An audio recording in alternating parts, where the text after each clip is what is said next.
Saravá, meus queridíssimos irmãos de fé, sejam muito bem-vindos ao nosso canal. Para quem está chegando agora, eu sou a escritora Miriam Prestes, de Oxalá.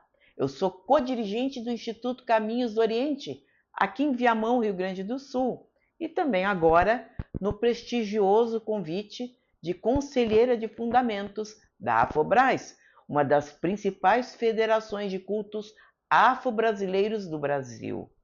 Sejam muito bem-vindos, sintam-se à vontade, pegue a sua pipoquinha, acomodem-se bem aí do outro lado, porque o assunto hoje é aquela cerejinha do bolo que muitos querem ouvir, mas poucos explicam. Aliás, foi por causa disso que eu estou falando dele.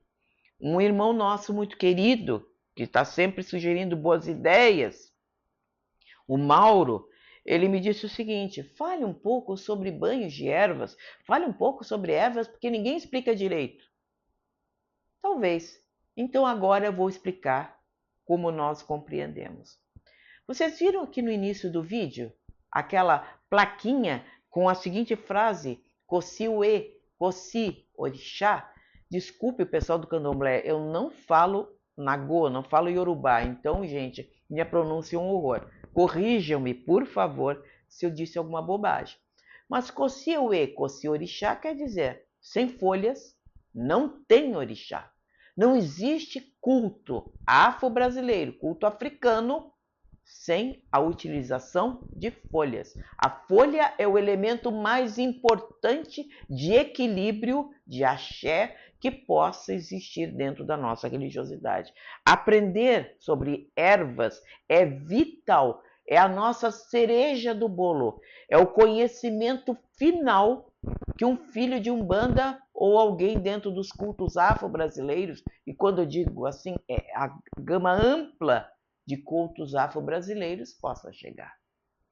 A utilização das ervas dentro dos nossos cultos é aquele ponto quando você abre a porta do laboratório para o estudante e diz para ele: agora nós vamos para as substâncias, vamos misturar e vamos mexer aqui.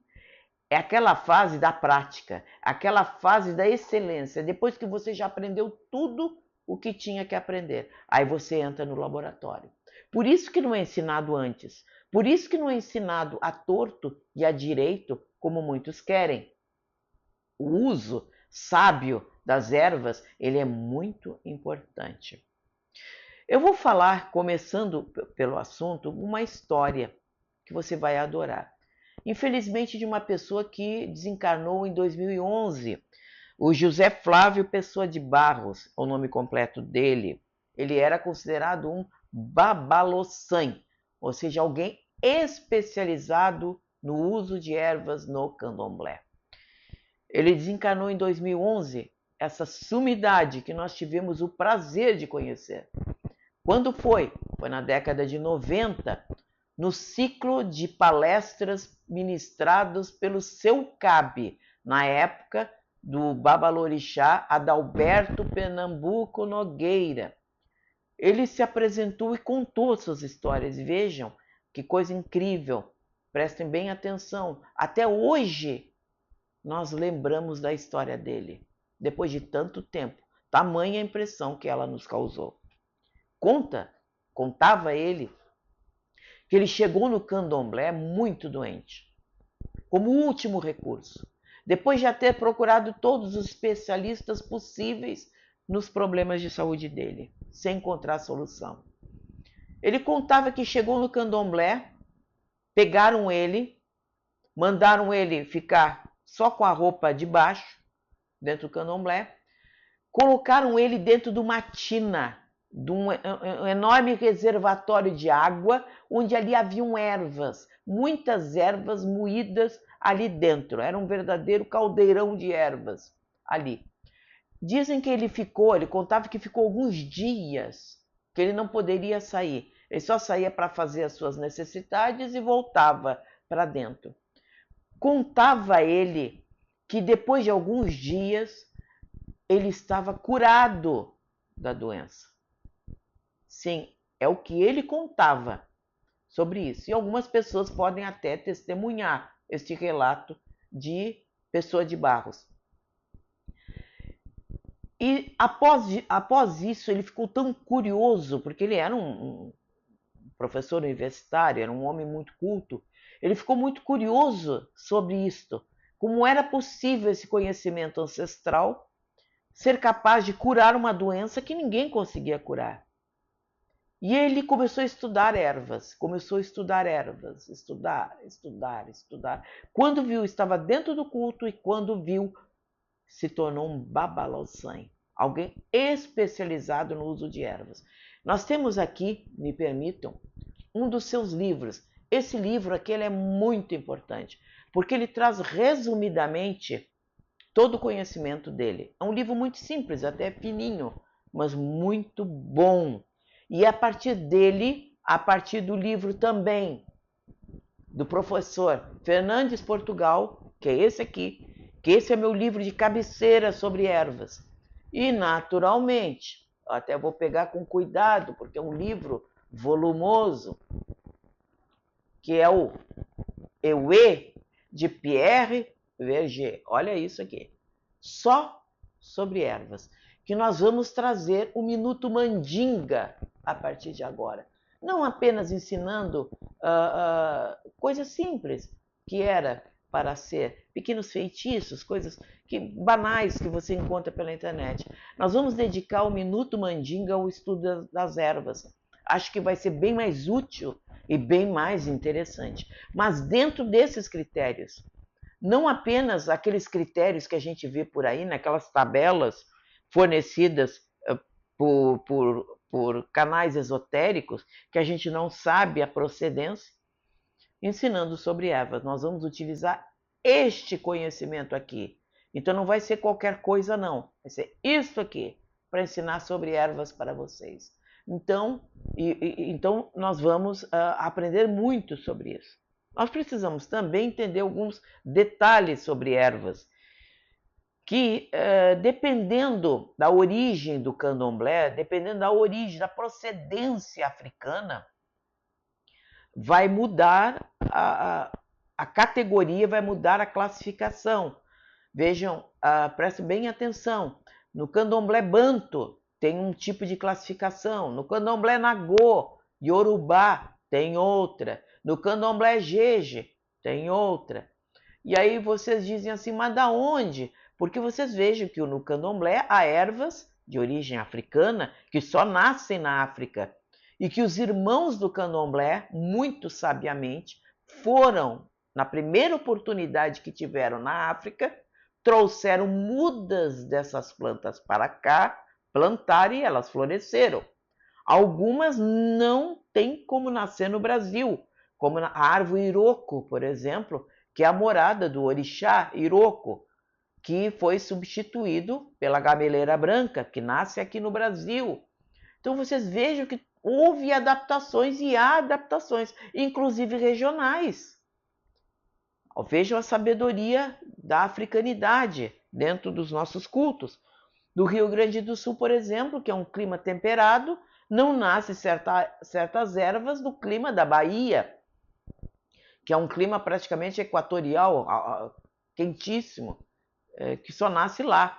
Ervas que nascem aqui não nascem lá e vice-versa. Então, muita coisa precisa ser adaptada. Eu não posso ensinar também, eu posso até ensinar algumas coisas, mas se houver uma umbanda, por exemplo, em Portugal, na Europa, ou até na Oceania, na Austrália, vai ser um outro critério, vão utilizar as ervas locais que tem. E observe um outro detalhe importante. Muitos dizem assim, naquela fantasia que muitos têm de usar unicamente a cultura africana pura da África.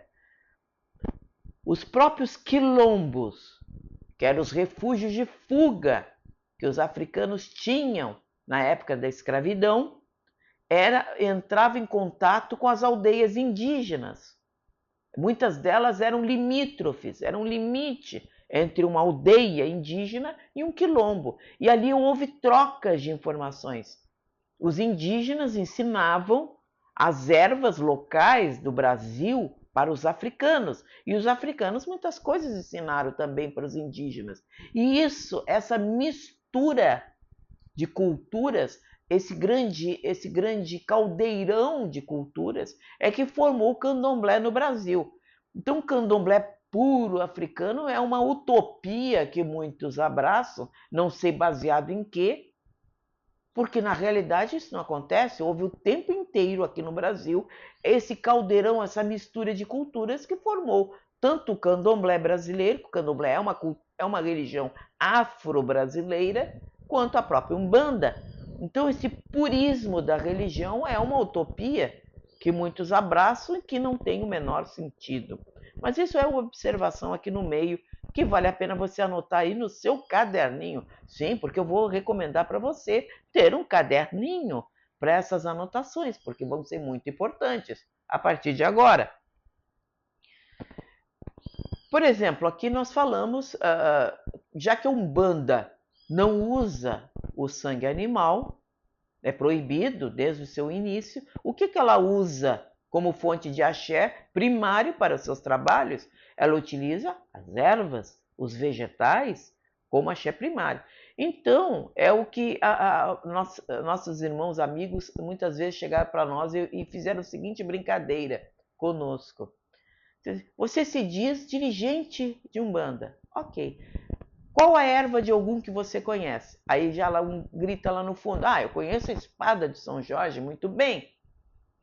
Você seria capaz de entrar numa mata e não precisa nem saber o nome da erva, porque não necessita conhecer o nome da erva. Você é capaz de entrar numa mata e recolher 5 ervas de Ogum.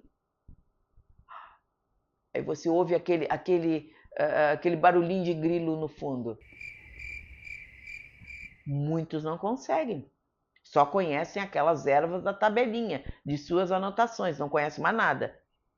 No candomblé, com a riqueza que o candomblé tem, ele explica isto. Inclusive, nesse livro de Pessoa de Barros, ele explica, tem um capítulo dedicado à seleção das ervas. O que faz uma erva ser de um orixá ou não. Então, não será eu a explicar ou trazer alguma novidade. Basta você ler, ter acesso a esse livro aqui. Tem um capítulo inteiro dedicado ao porquê que uma erva é dada para um orixá ou não. A partir disso, você acha qualquer erva na mata, a partir de então. Então, não estamos trazendo ideias de nossa cabeça, mas nós estamos trazendo coisa muito séria para você. E como nós entramos em contato com as ervas? Porque as ervas têm a propriedade de absorver a energia solar à medida que ela faz a fotossíntese dentro da folha. Então ela vai recolhendo energia, ela transforma a energia solar em energia química, que é o que a mantém viva, bonita, verdinha, no seu vaso, no seu jardim ou na própria mata. Como pegar essa energia química, essa fotossíntese que a planta fez e espalhar ela para o ambiente? Isso todas as religiões, e todas as religiões mesmo, porque o incenso, a defumação, nós vamos encontrar em todas as religiões desde o Antigo Egito. Existem relevos nos templos que mostram os faraós fazendo defumações para os deuses, ou aqui na América, nós encontramos, em nossa passagem, quando nós fomos a um museu de antropologia em Cancún, nós tivemos essa oportunidade, nós vimos escavações de enormes quando eu digo a 1 metro de altura, defumadores que os povos maias, astecas, tinham aqui nas Américas e faziam. Imagina um templo pela manhã com aquilo tudo fumegando, era a cidade inteira fumegando as defumações, e que toda a espiritualidade no mundo inteiro, a espiritualidade superior, foi inspirando todos os povos para que, através de uma defumação, através de um banho de ervas, através da ingestão de chás, sim, tomar chá também é uma forma de absorver energias. E muitas vezes, aqui nos nossos amacis, de nossa casa. Isso eu já escrevi e ensinei em meu livro, Umbanda, Crença, Saber e Prática, que é um livro de cabeceira para muita gente. Antes de fazer o amaci, todo mundo toma um chazinho de ervas calmantes, ervas suaves, para preparar seu organismo para receber o amaci. Então, há várias maneiras de contato com as ervas. Através do banho, absorvida pelos poros, através da defumação, absorvidas pelo ar, entrando pelos pulmões, entrando pela corrente sanguínea.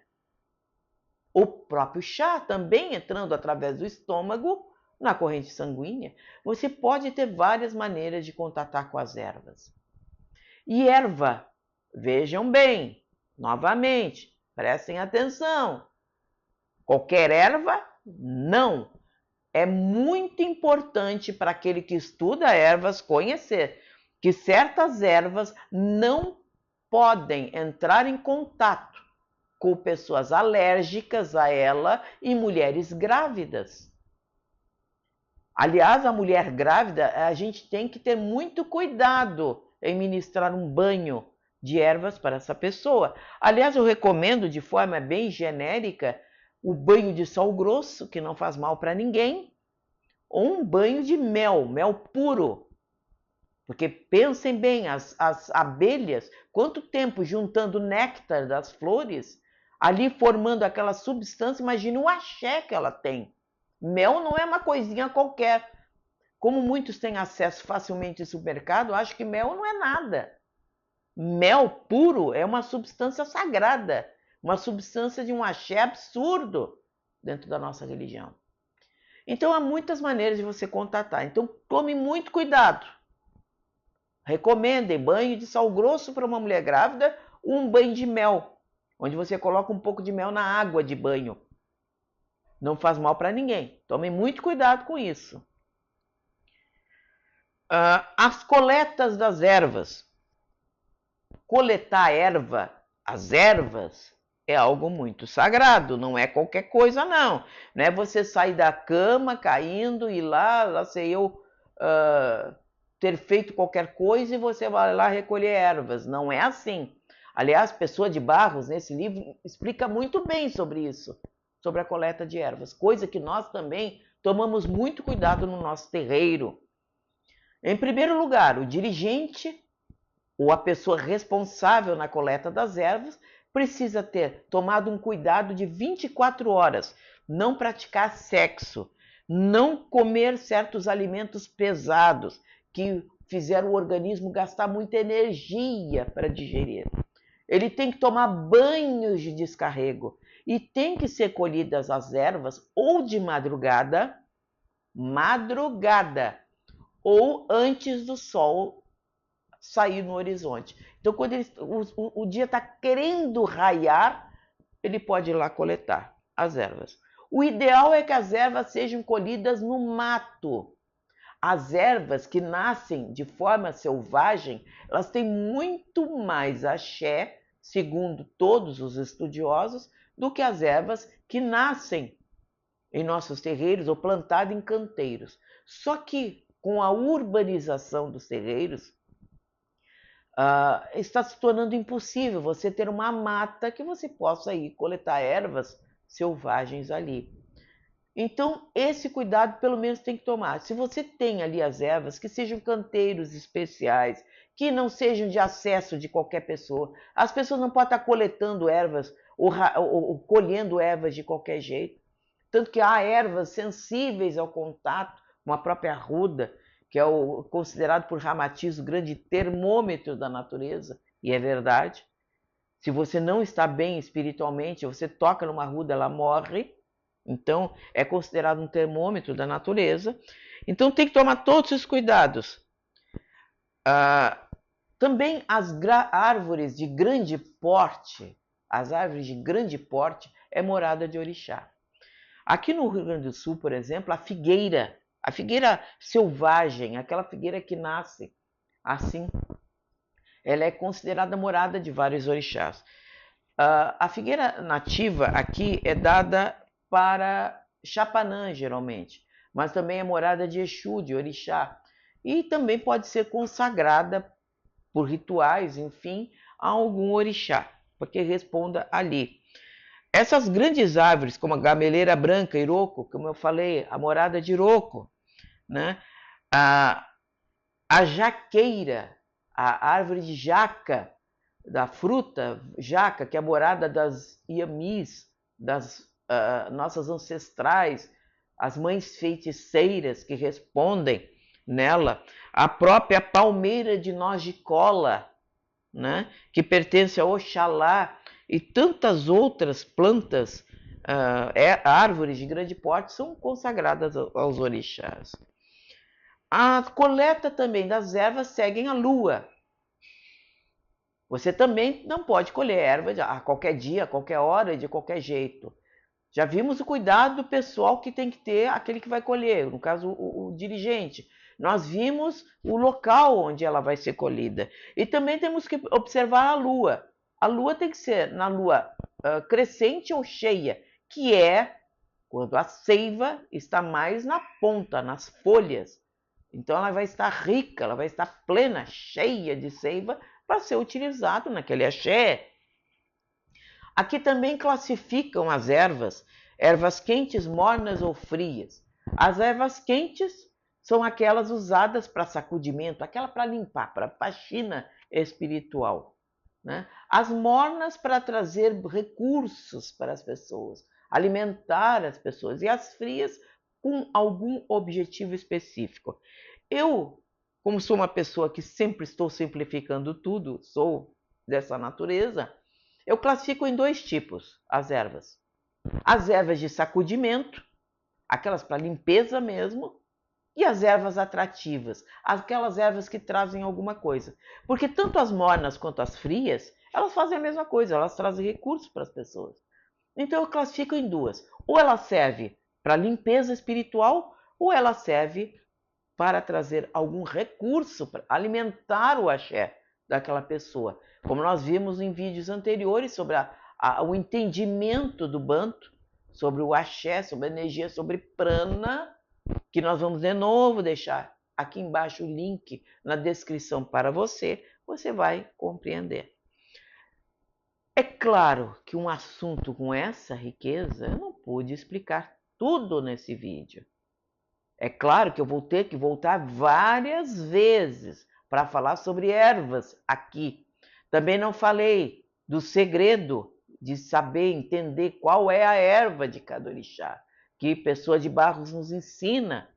Mas aqui você já vai ter uma noção de como colher ervas, como escolher ervas, onde elas podem ser plantadas e a riqueza que esse recurso está conosco. Ignorar as ervas como fonte de axé é um absurdo.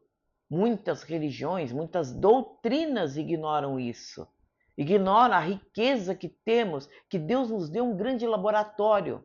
O Criador nos deu um grande laboratório para que nós, com a nossa inteligência, pudéssemos aprender, utilizar esses recursos ao nosso benefício e equilibrar o prana, a energia, tanto nos ambientes quanto em nós mesmos. Então, tomar um chá não é só um chazinho da vovó, é uma ferramenta de cura extraordinária, utilizada há milênios por todas as culturas e que deveriam ser mais valorizadas. Mesmo quando você paga horrores para um remédio de algum laboratório, como eu contei, já feito à base de alguma erva da natureza. Sejam bem-vindos ao nosso canal e vamos deixar agora, rapidamente, o nosso Minuto Mandinga. Arruda, Euê Atopá Cum. Impossível começar a falar sobre plantas na Umbanda sem começar a mencionar a mais popular de todas, a nossa tradicional arruda. A arruda não é uma erva africana, e sim vem da Europa, da região do Mediterrâneo. É uma planta que desde a antiguidade vem sendo largamente usada em sacudimento, ou seja, para limpeza espiritual, usada em banhos, defumações e outras lavagens diversas, quando, por exemplo, lavamos nossas casas e negócios com sua infusão.